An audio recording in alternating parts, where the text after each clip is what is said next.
Hello, weep, grana, weepingity bong, and welcome back to my channel. And today we're going to be checking a look at some stuff and things I've found from the four corners of the Tinterweb. So if you like the sound of that, why not think about giving me a like, a share, and a subscribe, because it really does help me out. Kicking off today with Ramentoy, and Ramentoy are getting ready to release their drone for the Centurions, or as they call them, the 80s Commanders. So these are the drones that Hacker used to send out to try and get the guys, and yeah, they look really good, highly detailed, nicely articulated. I think they kind of come apart as well and are a little bit modular with these kind of things as well.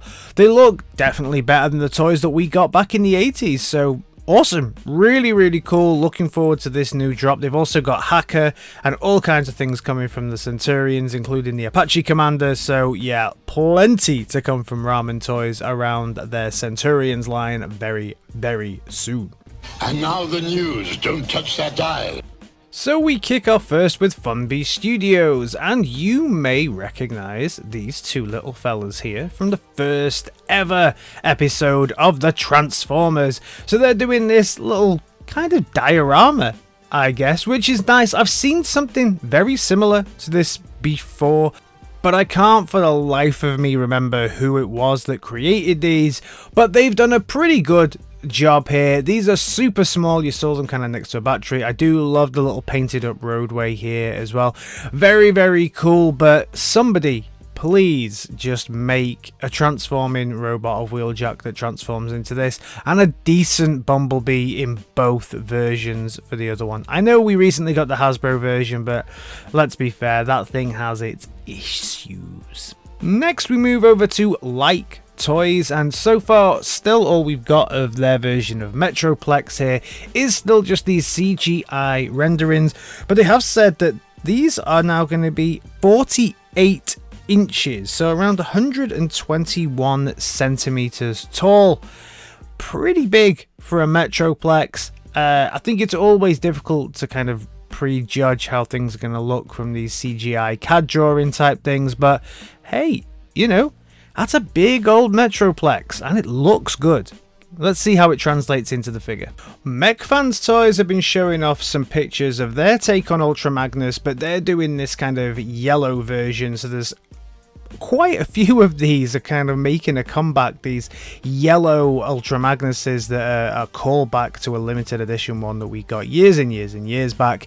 So I know that New Age are doing one that glows in the dark, super cool. But now also Mechfans Toys are re-releasing their City Commander, and yeah, I mean, he just ate yellow snow, right? He ate all the yellow snow and became like Pissy Magnus. Pissy Magnus.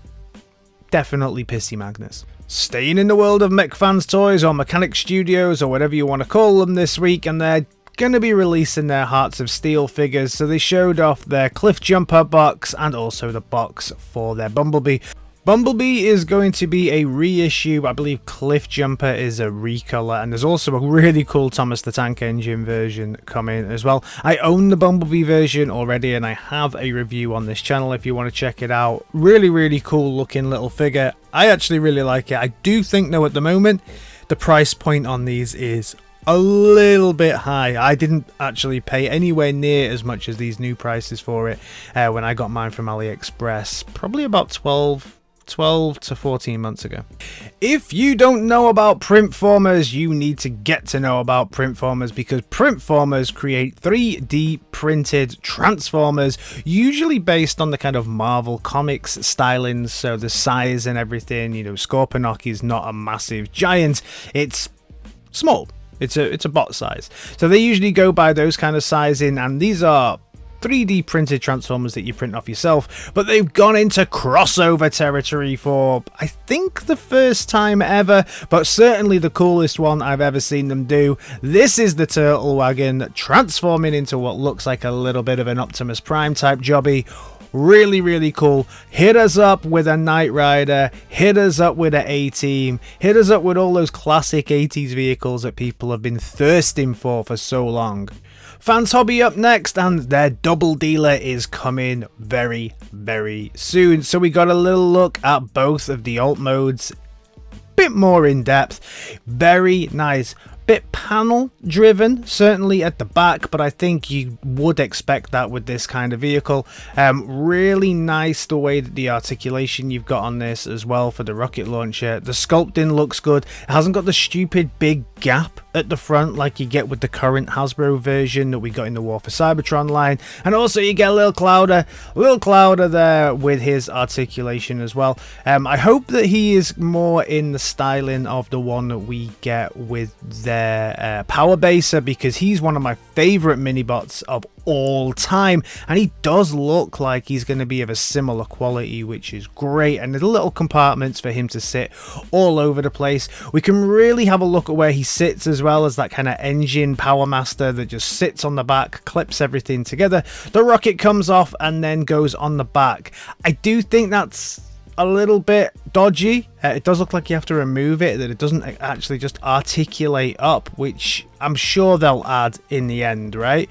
Then we've got the kind of square robotic vulture birdie type design jobby, and yeah, it is what it is. It looks pretty cool, but you also get Clouder in his other form with his bat wings spread out from the back that also look super awesome at this point.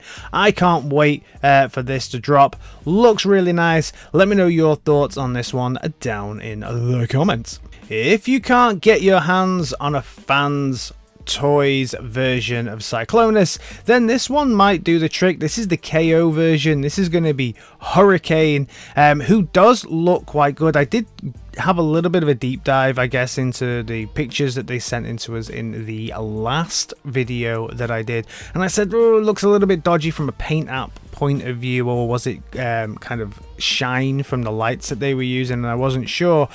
He does look pretty good here, but somebody has shared this video where somebody is shaking it an awful lot to kind of show that those knees maybe aren't locked into place as much as we'd like.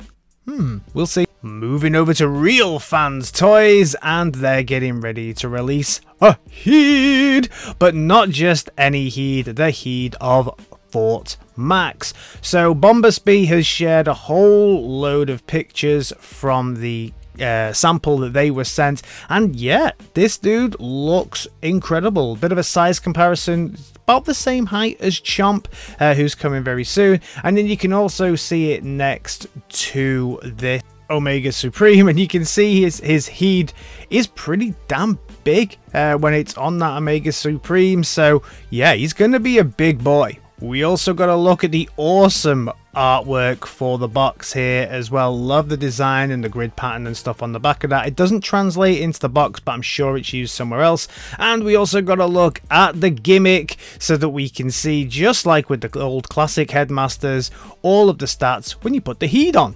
Head on! Moving over to Hasbro, and they showed off a few things in the Studio Series line, one of them being Thundercracker, so the blue version of what they've already released as Starscream. I was a huge fan of this figure when I saw it. When I got it in my hands, I was disappointed, and really now just don't like this figure at all, so I won't be picking this recolor up, although it does look good. Once you get it in your hands, it really doesn't live up to any expectations whatsoever. They also showed off Galvatron as well, if you're a Bayverse fan, and this looks okay in its alt mode. I'm not a fan of this version of Galvatron, but I do think that it does the transformation fairly well. But again, classic Hasbro, you can see they really haven't transformed this correctly when it comes to this product shot. How to market your Transformers: make sure there's plenty of gaps and it's not held together very well at all. You can also see it transforms in 32 steps. Hasbro still not done though this week. They exclusively released for Target that they're going to be having the deluxe red cog weaponizer figure. This is going to come with 5 blast accessories and 7 interchangeable barrels and components.